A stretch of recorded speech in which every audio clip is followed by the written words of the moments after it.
तर नवीन संसदेचे दरवाजे चंद्रपूरच्या लाकडापासूनच बनलेले आहेत असं सुधीर मुनगंटीवार म्हणतात आणि याच दरवाज्यातनं संसदेत जावं लागेल असं वाटलं नव्हतं असंही त्यांनी म्हटलंय। दिल्लीचे तख्त राखण्यासाठी सैनिक म्हणून जावं लागेल असंही मुनगंटीवारांनी यावेळी म्हटलंय।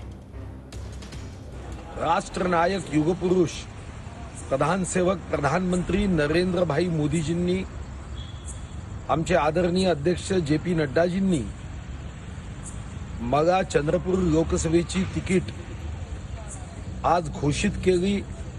मी त्यांना धन्यवाद देतो। मी 6 टर्म पासून विधानसभेचा सदस्य, चंद्रपूर व नंतर बगारशा विधानसभेच्या जनतेने मतरूपी आशीर्वाद व शुभकामना देऊन गेले 30 वर्ष मी आमदार म्हणून जनतेची सेवा करतोय, विकासाचं कार्य करतोय। माझ्या मतदारसंघात विकासाचा झंझावात आणण्यामध्ये मी यशस्वी झालो। अनेक उपक्रम, अनेक विकास कार्य मी पूर्णत्वास नेले।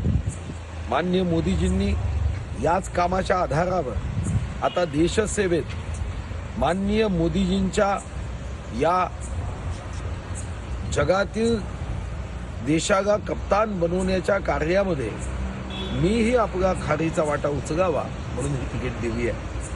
खरं तर योगायोग आहे, नवीन संसद भवन बांधण्यात आली। या नवीन संसद भवनाचा प्रत्येक दरवाजा हा माझ्या मतदारसंघाच्या सागवानापासून तयार झाला। मनात कधीच हा भाव आला नाही की ज्या दरवाजासाठी मी सागवान दिलं, काष्ट दिलं, त्याच दरवाजातून मला सुद्धा संसदेत प्रवेश करावा लागेल। मी सांस्कृतिक कार्यमंत्री म्हणून राज्यगीताची निवड केली।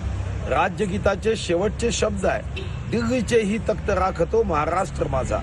आता याच महाराष्ट्रातून दिल्लीचे तख्त राखण्यासाठी एक सैनिक म्हणून मला जावं लागेल असं कदापिही वाटलं नव्हतं। पण माननीय मोदीजींनी जो विश्वास दाखवला, चंद्रपूरची लढाई आम्ही नक्की जिंकू आणि चंद्रपूरचा आवाज मी मुंबईच्या विधानसभेत बुलंद केला। आता संसदेमध्ये चंद्रपूरचा आवाज बुलंद करेन, पूर्ण शक्तीने बुलंद करेन, हा विश्वासही मी या निमित्ताने व्यक्त करतो।